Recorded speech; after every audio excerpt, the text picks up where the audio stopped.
The United States is sending an aircraft carrier strike group to Latin America in a major escalation of a U.S. military presence.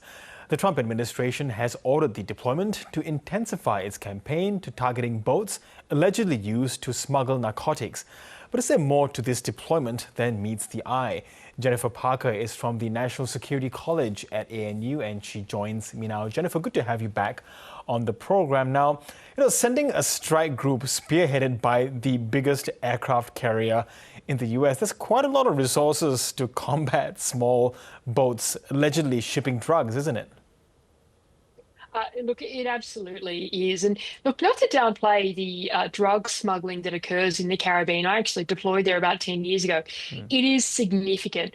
But deploying an aircraft carrier on top of the 8 warships, including amphibious craft that were already in the Caribbean and nuclear-powered submarine, is not about counter-narcotics operation. This has been part of a military ramp-up since September. Yes, we've seen the strikes on suspected narcotic smugglers in international waters, many strikes that a lot of international lawyers would say are illegal. But we have also seen this military buildup that has included things like B-1 bombers, B-52 bombers deploying to the region. This is about a demonstration of capability. And really, a lot of people are saying, I would agree, this is about coercing the Maduro regime to step down. Well, that clearly isn't going to happen if you were Nicolas Maduro and his supporters. What is the U.S. realistically trying to achieve? And are perhaps reports that the U.S. is thinking of putting boots on the ground in Venezuela vindicated? Look, there has been a lot of reports about this. Certainly, about a month ago, we saw President Donald Trump acknowledge that he had endorsed CIA operations in Venezuela. Now, presidents and prime ministers don't really come out and talk about what their spy organizations might be doing. And that was clearly about messaging, less about the operations. Around the same time in mid-October, President Trump also said that he wouldn't hesitate to undertake land strikes against narcotic smugglers in Venezuela.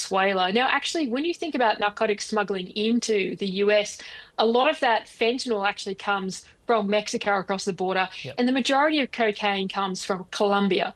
So it's very much about more than this. Now, during the first Trump administration, Trump did increase sanctions on Maduro and also at that time recognized the opposition leader within Venezuela as the president. Now, we've got to remember, too, Nicolas Maduro is not, by most international standards, a lawfully elected president.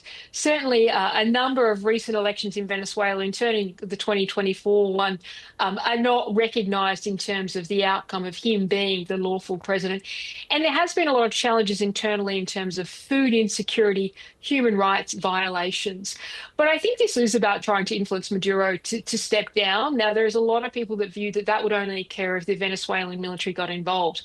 I think at this stage, as much as I'm sure Trump has options for this, it's unlikely that the US are going to want to put boots on the ground because of the signal that sends across the world, including the messaging to China in the Indo-Pacific about how the US views international law. So I think it is very much about pressuring and also about responding to the relationships that Venezuela has with Russia and China. And the view from the US, this is occurring in their backyard.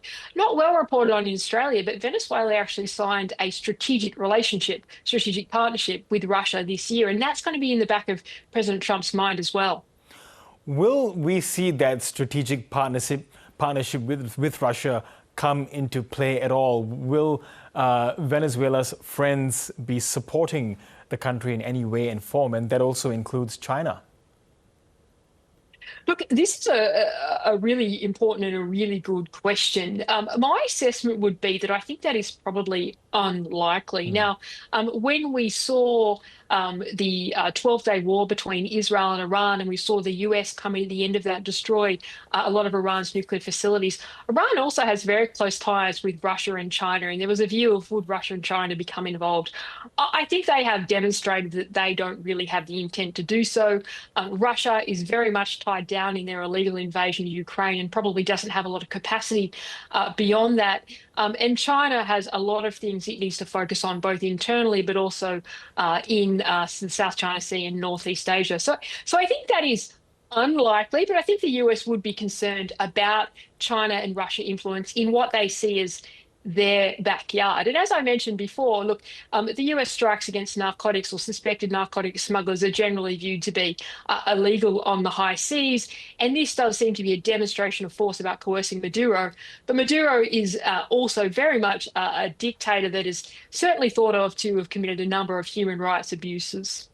Yes, and then nevertheless, though, the byproduct of this deployment by the US, will it put the drug cartels in South America on real notice? Look, maybe. I mean, there's some reporting that that some of the numbers of vessels have reduced. I don't think it is going to effectively diminish the capacity of drug cartels in South America. Really, to do that, you would honestly have to take out their land facilities and their land networks. This is not a problem you can solve in the maritime domain and on the water. You can deter it for a little bit, but it wouldn't be effective. So I don't think this is going to really have a significant impact on drug smuggling in the Caribbean in the long term. And I think this is much more about the Maduro regime and that relationship than it is about narcotics smuggling. I think this is probably a way of explaining it from a US perspective, but it's much more about geopolitics. Okay, we'll see how this standoff unfolds. Jennifer Parker from ANU, thank you so much for your analysis. Thanks so much.